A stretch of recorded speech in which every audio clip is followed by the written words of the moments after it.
Assalamualaikum warahmatullahi wabarakatuh.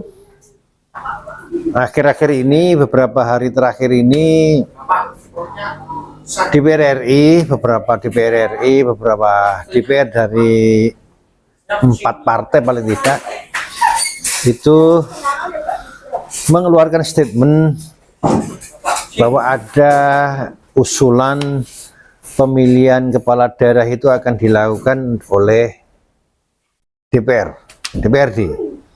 Jadi tidak langsung dipilih oleh rakyat, tapi dipilih oleh DPR setempat. Itu kembali ke beberapa tahun yang lalu, beberapa periode yang lalu, dengan alasan mengurangi keborosan biaya atau memotong harga politik, biaya politik. Untuk pengiritan atau mengurangi biaya politik bagi pemerintah, ya, itu sangat mengurangi biaya pemerintah dalam pelaksanaannya. Tapi untuk seorang calon, biaya seorang calon, saya kira nggak begitu jauh caranya. Dengan pilihan rakyat, seorang bupati, pemilihan langsung oleh rakyat, ya kira-kira habisnya 60 sampai 70 miliar. Tapi kalau dipilih oleh DPR, katakanlah di kabupaten kami ada 50 anggota DPR. Satu orang minimal 1 miliar, berarti minimal 50 miliar. Sehingga seorang yang ingin menjadi menjadi bupati, antara pilihan rakyat dan dipilih oleh DPR itu selisihnya nggak begitu banyak, hanya 10 miliaran. Sehingga uang yang minimal 50 miliar itu pun akan, kalau tendensinya biar ngirit, biar tidak pembiayaannya nggak tinggi, sehingga waktu jadi kepala daerah dia nggak korup, itu terbantahkan. Seorang DPR justru akan menjadikan korupsi itu kolaborasi atau berjamaah. Artinya begini, seorang bupati atau kepala daerah yang dipilih oleh DPR dengan biaya satu orang DPR itu diberi uang minimal 1 miliar, akhirnya jadi di dalam pemerintahan selama bupati ini menjabat pasti ada deal-deal tertentu dengan DPR, sehingga akan menjadikan korupsi itu berulang-ulang dan berjamaah antara bupati dan DPR setempat. Nah, sebetulnya beberapa video saya beberapa bulan yang lalu sudah pernah saya sampaikan bahwa sistem pemilu ini harus dirubah, tapi tidak harus seperti itu juga. Ya, itu akan berefek juga, satu, dianggap kemunduran karena dari dipilih DPR menjadi dipilih rakyat, demokrasi yang sebenarnya balik ke situ menjadi kemunduran. Itu satu. Kemudian yang kedua, yaitu akan mengakibatkan korupsi berjamaah lagi. Ada satu hal yang menurut saya lebih logis. Bupati, wali kota, gubernur itu dipilih oleh pemerintah, diambilkan dari PNS, jenjang karir, yang dulu pernah zaman Orde Baru.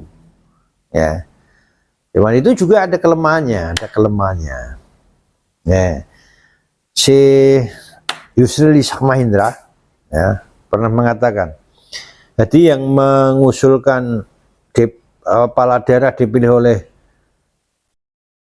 DPR itu ada 4 fraksi, Golkar, PKB, PAN, dan Gerindra. 4 partai itu mengusulkan sistem itu. Yusril Ishak Mahendra untuk menekan biaya pilkada itu bisa saja dilakukan dengan cara sistemnya tetap sama, cuman money politik, undang-undang aturan tentang money politik itu diterapkan betul. Apa yang menjadi persoalannya? Misalnya pilkada mahal, Mari kita lihat mahalnya di mana. Yang buat mahal siapa? Yang Misalnya, bikin mahal gitu. siapa?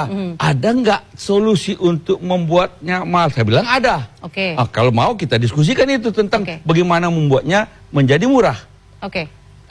Pertama, yang dibilang mahal itu adalah karena ongkos untuk memenangkan pilkada, terutama karena ada serangan fajarnya itu loh. Oke, money Kalau politicsnya. itu money politicsnya yang jadi masalah, maka penegakan hukum. Oke. Kalau penegakan hukum dilakukan dengan baik, maka nggak ada orang berani main-main dengan pilkada. Yang kedua, ada namanya salary cap. Oke. Kalau di sepak bola namanya salary cap ya.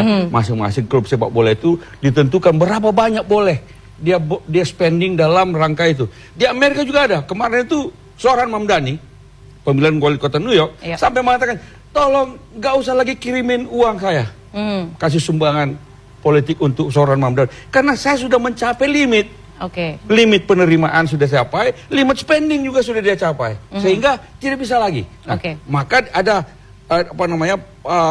financial cap, itu dana berapa banyak boleh di spending. Yang kedua, yang ketiga ada lagi cara kalau penyelenggaraannya yang dibilang mahal, penyelenggaranya mahal.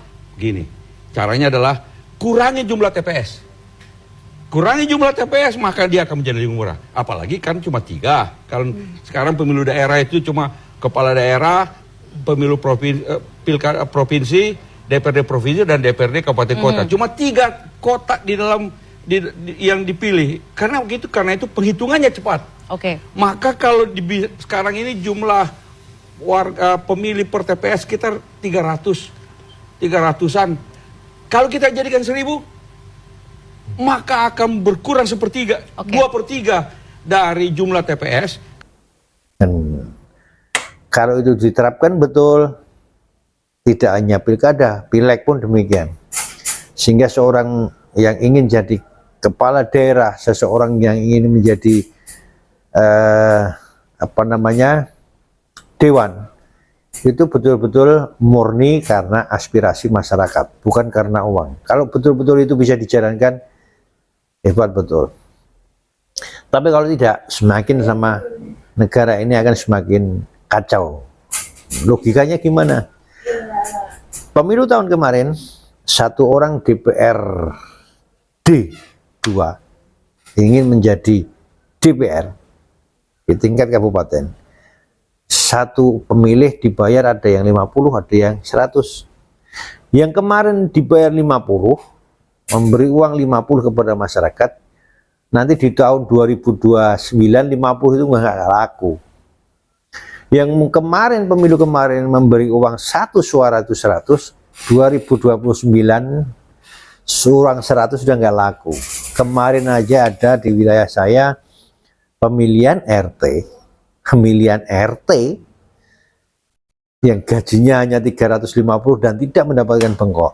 Itu 1 orang dibayar 100. Jadi calon sudah berani membayar 1 suara 100. Apalagi nanti pilihan lurah, pilihan DPR, pilihan bupati. Ya, semoga para DPR RI dan orang-orang pusat itu bisa merumuskan sistem pemilu yang baik untuk masyarakat, baik untuk negara, dan baik juga untuk para pejabat yang akan dipilih. Wassalam.